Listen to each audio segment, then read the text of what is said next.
Está en el motivo de debate no generalizado, ¿no? En medios alternativos, en redes sociales, no en los grandes medios, la difusión de los chats del ex candidato presidencial y ex asambleísta Fernando Villavicencio, y ahí se encuentra de todos, nadie sale limpio, todos están salpicados, y lo que evidencia ahí es un manejo antiético del ejercicio periodístico, entre otras cosas, tráfico de influencias, favores, uso de fondos públicos, favores políticos, quienes cobran por publicar, por no publicar, quienes les dicen cómo realizar un artículo periodístico, a quién atacar, que se puede también evidenciar ahí que crean videos pornográficos para afectar la imagen de personas públicas, en fin.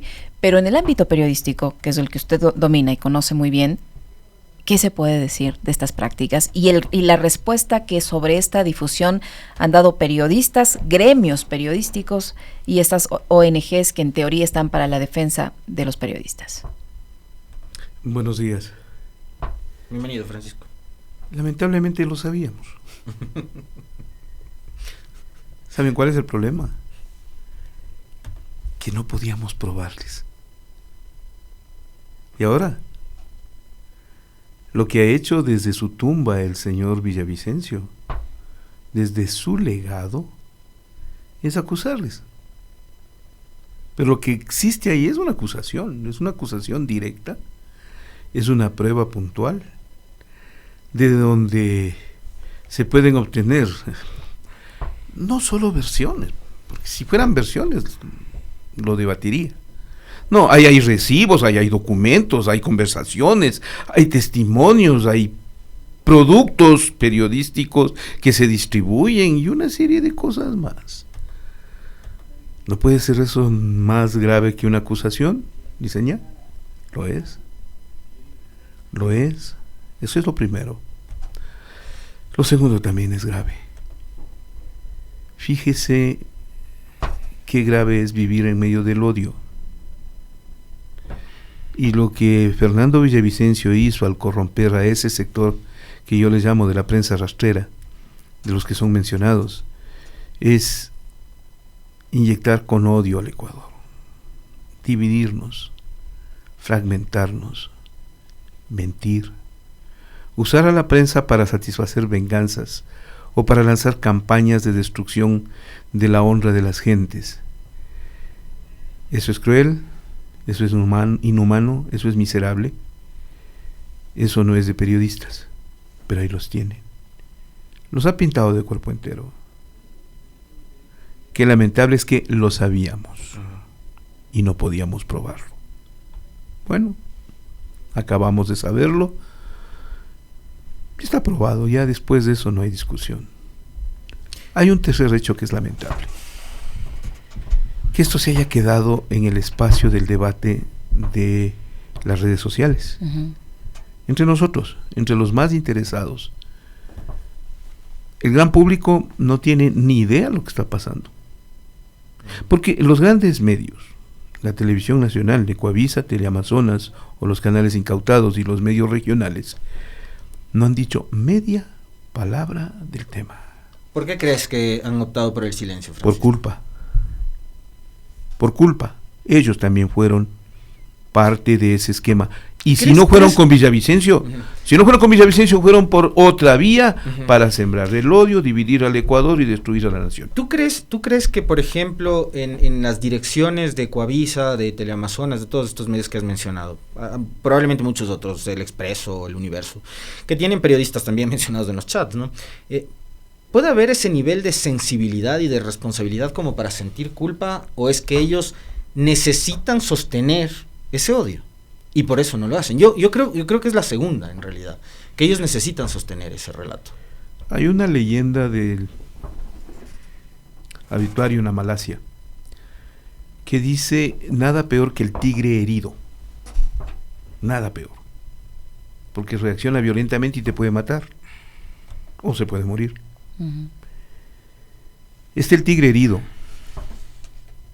y la reacción de esta gente, la de los medios de comunicación señalados, puede ser violenta o puede ser de culpa. Guardar el silencio necesario para ocultar lo que ha pasado. Oigan, hay hasta un suicidio, ¿no? Así es. Hay hasta un suicidio. Una persona que fue perseguida por este grupo, el de Villavicencio, que Najas, terminó con Najas, ¿no? Con Fernando Najas. Con José Najas. Que termina por quitarse la vida ante el acoso mediático que ya ha surgido en muchas ocasiones. Y entonces digo yo abiertamente, ¿por qué lo hacen? Coincido contigo, sostener el relato del odio para mantener los privilegios de los que gozaron. Porque les resulta lucrativo. Claro. Y porque además vienen elecciones, Francisco. Los medios de comunicación forman parte de un partido político. De un partido político. Más que eso. Por algo indignante, como bien dice Liceñi. Dinero. Lucrativo. Lo que aquí circuló es una alta cantidad de dinero. Una persona como la señora Gabriela Panchana, que asesora a Fernando Villavicencio, habla sin ningún problema de $500,000, ¿no? ¿Tienen idea de esa cifra? La dimensión de esa cifra, $500,000. Para producir videos para la campaña. Está bien. ¿Con quién los querían editar? ¿Con George Lucas? ¿Con Steven Spielberg? Mira, puede ser que alguien valore su trabajo de esa manera y eso es válido. Ahora pregunto, ¿justificaron esos ingresos ante el Servicio de Rentas Internas? ¿O de lo contrario, eso se convierte en enriquecimiento ilícito privado? No justificado. No justificado. Eso ¿Se habrá reportado ese dinero también a la campaña, en la campaña ante los organismos reportaron electorales? A la campaña del Consejo Nacional Electoral de Fernando Villavicencio y de Construye. Digo abiertamente, esos son delitos. Porque la evasión tributaria es un delito. Porque el no reporte de dineros en una campaña electoral es también un delito electoral. Digo, no lo hicieron, ya. ¿Qué están esperando el SRI, la Fiscalía y el Consejo Nacional Electoral para reaccionar? No lo harán. Lamentablemente eran parte de lo mismo, de esa miseria humana que desde los días del pestilente legado de Julio César Trujillo nos dejaron, les llenaron de odio al país, ellos. Ahora sí los podemos culpar con nombres y apellidos, ellos. Y el Ecuador se está sangrando. Pero yo les diría algo peor. El anticorreísmo ampón, que es el que fomentó todo esto, es un grupo de tontos. Porque creyeron que haciéndole daño al correísmo solo les iba a afectar a los correístas. Y digo que es una tontería creer que eso iba a pasar. Oigan, terminó afectándonos a todos, pues, incluido ellos. Acabamos de escuchar a la vicepresidenta Abad, vimos lo que le pasó a Dan Topic, entre otros. Pero fíjate que una cosa que ha sucedido a partir de esto, Francisco, es, y algo que los periodistas y los medios, todos, ¿verdad?, indistintamente de la línea que tengan, han encontrado en la victimización un buen negocio. Entonces ahora pasa algo y lo primero que haces es victimizarte, ¿no? Y lo primero que han hecho con esto es victimizarse. Entonces han salido a decir que hay una lista de 150 periodistas que ahora corre peligro su vida y que muchos de ellos seguramente estarán pensando irse del país porque ya recibirán amenazas. O sea, están viendo al futuro, ¿no? Entonces están más preocupados de eso que de lo que han revelado estos chats y de las honras que han destruido, de las vidas que han destruido. Tú mencionabas el caso de una chica que terminó suicidándose por el acoso. Y ahora hay abogados que incluso están apelando a este asunto del derecho a la intimidad, de que no debía haberse revelado esta información por eso. El derecho a la intimidad existe, empecemos por lo último, es verdad. Y, cuidado, los derechos respecto a los datos personales, como los datos sensibles, son derechos constitucionales, están regulados, y la norma manda por una sentencia de la Corte Constitucional a mantener la reserva sobre dichos datos y el tratamiento cuidadoso de los mismos. Pero hay un detalle que no tienen claro los abogados, que no está legislado en el Ecuador, que es un vacío, y es referente a que tus datos personales, tú eres el dueño titular de los mismos. Por lo tanto, de cualquier conversación, una persona es dueña de esos datos personales. Y si hay la necesidad de difundirlos u otra persona quiere difundirlos, tiene que pedirle autorización a esa persona, única y exclusivamente esa persona, de la difusión de esos datos personales. Los datos personales son únicos, son propios de la persona, no de sus herederos, no de sus familiares, no de otras personas. En el momento en que muere esa persona, no hay a quien reclamar la autorización para la difusión de esos datos, pero tampoco hay la prohibición. Se convierten en datos de uso público, lamentándolo, por cierto, en el caso de la persona fallecida, pero no hay legislación sobre el tema. ¿A quién piden autorización sobre los datos personales y su difusión? Por eso es que la difusión de los datos emitidos en dicho chat del señor Villavicencio en este momento no pueden ser alegados como de restricción o de prohibición. No existe. Además, no hay un vacío que no hay. Ahora sí se preocupan del derecho a la intimidad y del derecho a la privacidad, pero hemos visto varios casos judiciales en los que ese derecho no se ha respetado, varios casos políticos en los que ese derecho no se ha respetado, pero ahora como topa a cierto sector de la prensa y topa a cierto sector de la política, de autoridades y etcétera, entonces ahí sí existe el derecho a la privacidad y a la intimidad. Estamos hablando de datos que no son exclusivamente personales, estamos hablando de casos de presuntos delitos, hay tráfico de influencias, hay incluso un caso en el que se le pide al señor Villavicencio que tramite una pauta de un banco público para un medio privado. Pero esas son conversaciones privadas. O sea, son conversaciones normales, si es que quieres, entre dos personas. Es el establecimiento de un negocio. Pero el señor Villavicencio era un asambleísta, era una autoridad pública, correcto, ¿no es cierto? Tenía él entre sus facultades y atribuciones gestionar publicidad para un medio. Que se derive de ello una comisión de delitos es distinto a la difusión de los datos personales, totalmente distinto. Es decir, de ese revelar de los datos de Villavicencio, quien tiene que investigar es la fiscalía. Veamos, desmiéntame la fiscalía. Investigue. Desmintieron antes de que se publiquen los chats, Francisco. Investigue. ¿Qué te parece a ti la actuación de una institución que antes de que se conozca la información sale y dice esos chats son falsos? Y después tienes a una retahíla de personas diciendo no, yo consto en esos chats y resulta que sí son reales, yo mantuve esa conversación. ¿Tú te acuerdas cuando se dio el hecho de Pablo Celi? ¿Cómo reclamaba yo a la Contraloría, yo, único, Francisco Herrera Arauz, y le acusaba del Contralor bastardo a Pablo Celi? ¿A quién reclamaba yo?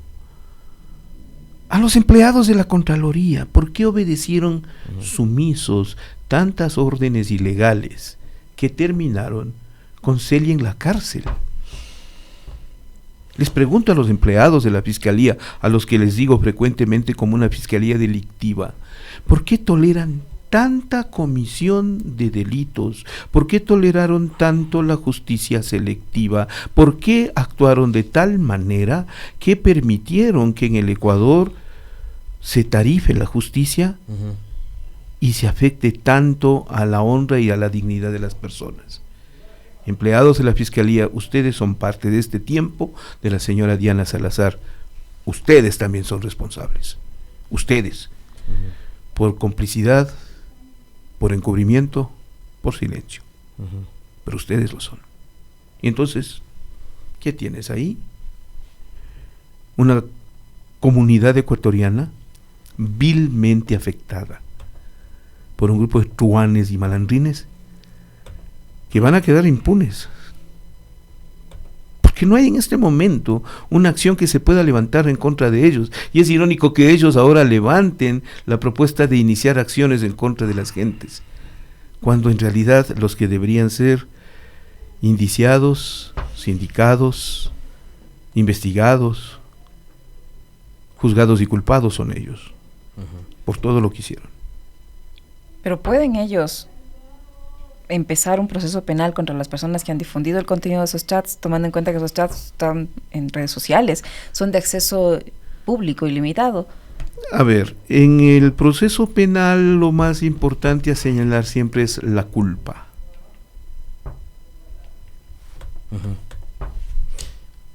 Sí, nomás, sí, por favor. Lo más importante a señalar es la culpa. Pero lo más importante también en el proceso penal es demostrar esa culpa. O sea, ¿quién difundió? A ver, ¿quién inició la difusión primero? De lo que yo recuerde, algo más de 2 semanas, apareció el famoso Anonymous con su careta, anunciando la difusión, la entrega a distintos medios de comunicación de una serie de chats de Fernando Villavicencio y que se iba a dar a conocer a todo el público con la colocación en redes sociales. ¿Qué pasó a partir de ahí? Algunos medios lo tomaron, algunos influencers lo tomaron, otros no. Más de uno decidió no tomar el tema en cuenta. Ecuador Inmediato, por ejemplo, no nos llegó nada. No puedo decir que nos llegó algo, ni mucho menos, no. Pero aprecié el link que puso Anonymous y me dirigí. Al principio tuve serias dificultades para acceder a esos chats. Luego se descubrió que había formas tecnológicas de, por lo menos, establecer la conversación como tal. Pero es de un volumen tan alto que día a día van a ir saliendo datos. No solo es lo de la posta, lo que ha sacado la posta, que dice haber conocido desde hace un mes atrás, es lo que a la posta le conviene conocer, o a justo conveniencia hace un mes de ellos. Francisco, justo hace un mes, cuando estaba decidiéndose el juicio político a la fiscal. Qué conveniente hubiera sido que el país y la asamblea conozca estos datos en pleno proceso de fiscalización. Y yo me permito recordarle al señor Anderson Boscani, que acusa a la señora Schettini de la difusión de los chats, cuando le dijo a la fiscal en el momento en el que él se iba del país: flaca, si yo saco mis datos de mi hemeroteca, se te cae el juicio político. ¿Se acuerdan? Sí, tal cual. Entonces él ya lo sabía. Y ya le habían salvado antes, ¿no? La posta, acuérdate cuando la denuncia de la legitimidad de la tesis. Entonces ellos sacan una parte. Eso que está ahí es solo una parte, Licenia, perdón. Es solo una parte. ¿Y el resto? Oye, mujer, son 9,000 chats. ¿Cuánto más habrá, no? ¿Cuánto tiempo te calculas tú que se puede leer eso? Es mucho. Claro. Francisco, se nos va terminando el tiempo, tenemos una última invitada para abordar los últimos 10 minutos. Yo no quiero dejar de conversar contigo pidiéndote una breve reacción de lo que fue el diálogo con la vicepresidenta Abad. ¿Qué impresiones te deja lo que dijo la vicepresidenta hace unos minutos? Lo escuché con atención. Hay una impresión de que la señora sabía exactamente con quién se juntó. Y esa es su culpa. La culpa de ella, ¿saben cuál es?